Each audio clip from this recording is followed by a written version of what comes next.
I've been talking about some big questions, big issues. Who am I? How can I be happy? What's the basis of everything? And I've talked about that within the Vedic framework. So in the Vedic framework, it's understood that I fundamentally exist. I'm an eternal conscious being. I have the potential, limitless potential for self-realization, limitless potential for knowledge, ability, material and spiritual, and limitless potential for happiness and self-fulfillment.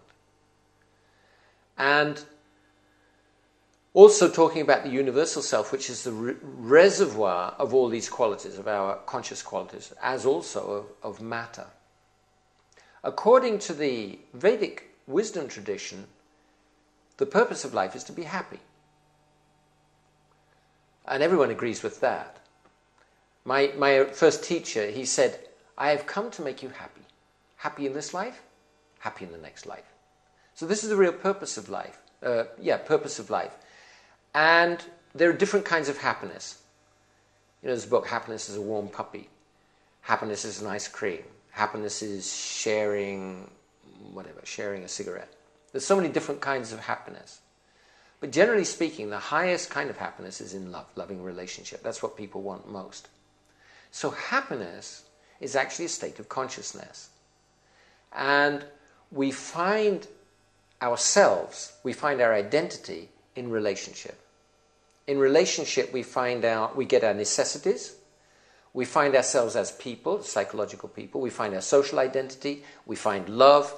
Everything that we really need, we find in relationship with our body, in relationship with our family, in relationship with our country, our community, and also in relationship with our ideology. Maybe a religion, maybe a social party, maybe a philosophical party, but anyway, in relationship with our body, our family, our community, and our beliefs. This is how we find ourselves. But we're not satisfied. Because the body is changing.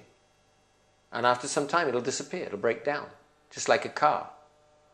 You can't drive the same car forever because cars break down. Similarly, I won't be able to drive this body forever because bodies break down as well. Families break down. There's constantly new members. I may be, like a young child, is the apple of mummy and daddy's eye, and then there's a new baby. And suddenly he's eclipsed. Sibling rivalry. And then people die. I'm married to the most beautiful person in the world, but they die. Or they change their mind and they decide, I'm not, after all, the most beautiful person in the world. They decide that somebody else is the most beautiful person in the world. Or they move. There's so many different reasons why relationships break up. Nations also appear and disappear. And religions appear and disappear like bubbles in the ocean. So all of these things are temporary. These relationships are temporary. And consequently, our struggle to find happiness in relationship with these temporary entities can't be completely successful. In these relationships, in order to find ourselves, in order to get the benefit that we need, we have to serve. We have to satisfy somebody. I have to satisfy the needs of this body. I have to satisfy the needs of my family, otherwise I'm not a member. I have to satisfy the needs and demands of the country. I have to pay my taxes. I have to follow the laws. I may have to fight for the country in time of war. And I have to serve the needs of my ideological company. I have to go to church, I have to go to temple, I have to go to the mosque, I have to pray, I have to follow different practices. Anyway, I have to serve, or I have to please somebody. But I myself am not pleased completely, to some extent. But we see disappointment. The level of disappointment is rising. So the Vedic worldview is that, the Vedic wisdom tells us that the reason that you're not satisfied is because you are eternal conscious being and you're trying to find happiness, satisfaction in the world of matter.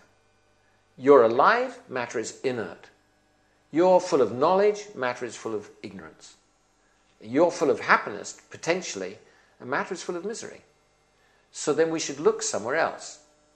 And the basis of all these things, according to what we've been talking about so far, the basis of all these things is a universal conscious self. And that's our real relationship, is our relationship with the universal self. And the universal self is not going to die. It's not going to conclude that I'm not great, not going to move away. It's an eternal relationship. So according to the Vedic tradition, the whole purpose of life is to make this relationship with the Supreme. And the means to do that is by yoga. So through yoga, yoga means not just hatha yoga, physical exercise. It means the yoga of work. It might mean the yoga of knowledge. It might mean the yoga of meditation. Or it might mean the yoga of love. But in any case, somehow or other, we make our relationship with the Supreme Consciousness, with the Supreme Being, and at the same time maintain a positive relationship with our body, with matter, with our family, with our community, and with our beliefs. Because we understand that they're like a gift from Providence, and we have to deal with them positively as long as we depend on them. At some point, if I practice yoga, at some point I'm going to realize that I'm not this body. I don't belong in this material realm. I don't need any of these things. And at that point I can go to the realm of pure consciousness. But right now I depend on my body, I depend on my family, my community, and my beliefs. So I have to maintain a positive relationship.